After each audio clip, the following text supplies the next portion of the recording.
پیارے بھائیوں، بدعت جو ہے نا یہ دین اسلام کی شکل بگاڑ دیتی ہے۔ بدعتی یہ زبان حال سے ایک بات کہہ رہا ہوتا ہے، میں کئی مرتبہ بتا چکا ہوں، آج پھر بتاتا ہوں۔ بدعتی اپنے زبان حال سے، زبان مقال سے نہیں، یعنی منہ سے نہیں کہتا، لیکن اپنے افعال سے یہ بتا رہا ہوتا ہے کہ لوگوں یہ کام کرو، یہ کام کرو، رسول اللہ کو تو پتہ ہی نہیں تھا، میں تم کو بتا رہا ہوں، یعنی میرا علم رسول اللہ سے بڑھ گیا۔ بدعتی نعوذ باللہ اتنا بڑا گستاخ ہے، وہ کہہ رہا ہے کہ میرا علم رسول اللہ سے بڑھ گیا، آپ نے تو بتایا نہیں، میں تم کو بتا رہا ہوں۔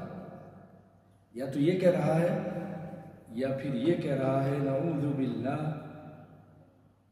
کہ رسول اللہ کو پتہ تو تھا صلی اللہ علیہ وسلم، لیکن آپ نے چھپایا، خیانت کی، آپ نے بتایا نہیں، میں تم کو بتا رہا ہوں، کرو۔ یہ بدعتی بہت بڑا مجرم ہے۔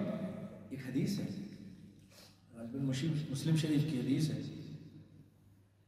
کہ نبی صلی اللہ علیہ وسلم لعنت کرتے ہیں، لعن اللہ من لعن والدیہ، لعنت ہو اس اللہ کی لعنت ہو اس آدمی پر جو اپنے ماں باپ پہ لعنت کرتا ہے۔ نسأل اللہ العافیہ، ہم سب کو بچا کے رکھے۔ پھر آپ نے فرمایا لعن اللہ من غیر منار الارض، اس پر بھی اللہ کی لعنت جو زمین کے کھوٹے نشانی بدل دیتا ہے۔ یہ پلاٹ یہاں تک ہے، اس نے آگے کر دیا رات کو جا کے، یا پٹواری بولتے ہیں ہے نا، اس کو پیسے دے کے کھوٹا آگے کر دیا، زمین زیادہ لے لی۔ بھائیو کتنی زندگی ہے، اگر آج وہ 40 سال کا ہے جو ایسا کر رہا ہے تو 10 سال باقی ہیں، 15 سال باقی ہیں، 20 سال باقی ہیں، پھر مرنا ہے قبر میں۔ اور نبی صلی اللہ علیہ وسلم کیا فرماتے ہیں، جو کسی کی ایک بالشت زمین غصب کرتا ہے، قیامت کے دن اس کے گلے پر طوق ہوگا 7 زمینوں کا۔ یہاں شیخ عبداللہ ناصر آئے تھے، وہ بتا رہے تھے کہ سوچو اس کی گردن کتنی لمبی کر دے گا اللہ تعالیٰ، 7 زمینیں اس میں آ جائیں گی، اس کا بوجھ ہوگا اس کے اوپر، نہیں کریں، یہ یہیں رہ جائے گا، عذاب جائے گا۔ اور پھر کیا فرمایا، لعن اللہ من آوى محدثا، اللہ تعالیٰ لعنت کرے اس پر، رسول اللہ کہہ رہے ہیں، صحیح روایت ہے، جو کسی بدعتی کا احترام کرتا ہے، اس کو عزت احترام کے ساتھ اپنے گھر میں لاتا ہے، کھانا کھلاتا ہے، یا اس کو پناہ دیتا ہے، آوا کے معنی ٹھہرانا بھی ہے، پناہ دینا بھی ہے۔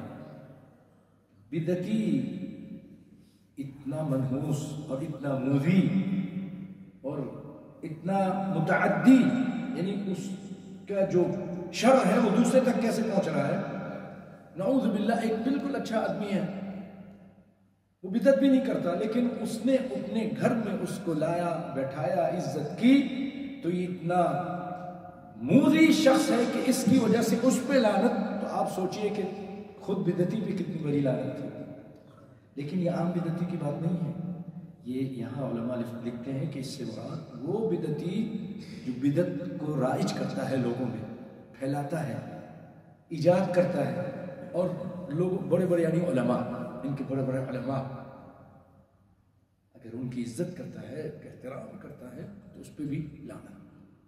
بدعتی پہ خود کتنی بڑی لعنت ہے، کیونکہ یہ تو نبی صلی اللہ علیہ وسلم کو کہہ رہا ہے کہ یا تو انہوں نے گستاخی کی ہے یا ان کا علم کم تھا، میرا علم زیادہ ہے، یعنی آپ نے خیانت کی ہے یا پھر میرا علم زیادہ ہے، ان کا علم ناقص تھا۔ اسی لیے تو آپ صلی اللہ علیہ وسلم فرمایا من احدث فی امرنا ھذا ما لیس منہ فہو رد، بخاری مسلم کی روایت ہے کہ جس نے اس دین میں کوئی نیا کام ایجاد کیا، دین سمجھ کے، اس کا مطلب یہ نہیں کہ یہ بوتل ایجاد کر دی تھی، یہ بھی تو بدعت ہے، بولنے والے بولتے ہیں ارے بھائی یہ ہم اس کو دین سمجھ کے نہیں کر رہے، تو بوتل ہے فائدے کے لیے کر رہے ہیں، اسپیکر بھی بدعت ہے، اچھا یہ بھی بدعت ہے، ارے بھائی یہ تو ہم یہ نہیں کہتے کہ اس کے ساتھ نماز پڑھو تو 1,00,000 کی نماز ملے گا، ثواب ملے گا. یہ تو ہم سہولت کے لیے کرتے تاکہ لوگوں تک بات پہنچ جائے. اگر یہ نہیں بھی ہو تو بھی ہم نماز پڑھ لیں گے. یہ بات سمجھے نا. اور اللہ تعالیٰ قرآن پاک میں فرماتا ہے وَيَخْلُقُ مَا لَا تَعْلَمُونَ، ایسی چیزیں پیدا کرے گا جو تم کو معلوم نہیں. تو یہ اللہ تعالیٰ نے کہا ہے. اب یہ چیزیں پیدا ہوئی ہیں اللہ کے حکم سے. اللہ نے انسان کو عقل دی، اس نے یہ چیزیں بنا لی، جہاز بنا لی، راکٹ بنا لیے، پتہ نہیں کیا کیا چیزیں، کمپیوٹر آ گیا. تو یہ تو اللہ کا حکم تھا. لیکن دین سمجھ کے دین میں کوئی کام کرتا ہے تو نبی صلی اللہ علیہ وسلم نے فرمایا من احدث، نئے کام کو، نئی بات کو حدث کہتے ہیں. من احدث فی امرنا ھذا، ہمارے دین میں کوئی نیا کام کرتا ہے دین سمجھ کے، اسلام سمجھ کے، ما لیس منہ، جو اس میں نہیں تھا، فہو رد، وہ کام مردود ہے. مثلا سمجھنے کے لیے پیارے بھائیو، کوئی کسی کے مرنے پر فوراً ہی، اب تو بڑا اپڈیٹ ہو چکا ہے ہر معاملہ، مرتے ہی جو ہے نا دیگیں کھڑکنی شروع ہو جاتی ہیں اور بریانی اور قورمے پکنا شروع ہو جاتے ہیں.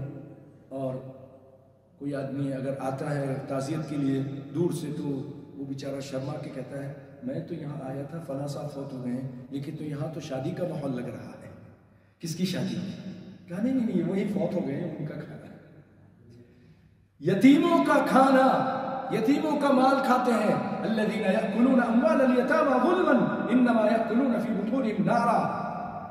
بیوہ عورت اور اس کے بچے، وہ ان کو ملا مولویوں اور محلے والوں سب کو، یہ اپنی محنت کہ ہم نے جنازہ اٹھایا، دفنانے چلے گئے، دفنا کے آئے، اتنا ہم نے اٹھایا تھا، اب ہم کو کھانا کھلاؤ. حالانکہ نبی صلی اللہ علیہ وسلم کی تعلیم یہ ہے کہ جو میت والے ہیں ان کو کھانا پکا کر دو. الٹا ہم کہتے ہیں نہیں تم ہم کو کھلا. یہ بدعت ہے، سمجھ گئے. اس کے بعد پھر 10ویں دن شروع ہو جاتے، پھر اس کے بعد کوئی 40ویں دن شروع ہو جاتے، پھر برسی ہو جاتی ہے، جب تک پھر کوئی اور مر جاتا ہے. اور یہ مولوی کا بکرے شکر ہضم شریف، ملا جی دا ختم شریف.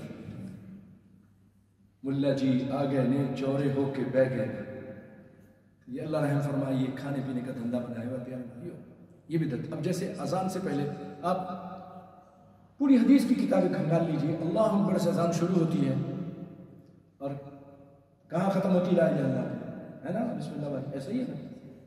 اب یہ جو ہمارے پاکستان میں صلاۃ والسلام علیکہ، اعوذ باللہ، یا بسم اللہ، یا پتہ نہیں کیا کیا بول رہے ہوتے ہیں. اس کے بعد پھر 10-15 منٹ تو پہلے آپ جا کے دیکھیں گاؤں گوٹوں میں اتنا لمبا، اور رات کو شروع ہو جاتے ہیں، لوگوں کی نیندیں خراب کر دیتے ہیں. بہت پہلے سے، فجر کے پہلے سے شروع ہو جاتے ہیں. یہ کہتے رہتے پھر اذان دیتے. یہ کہاں پر ہے؟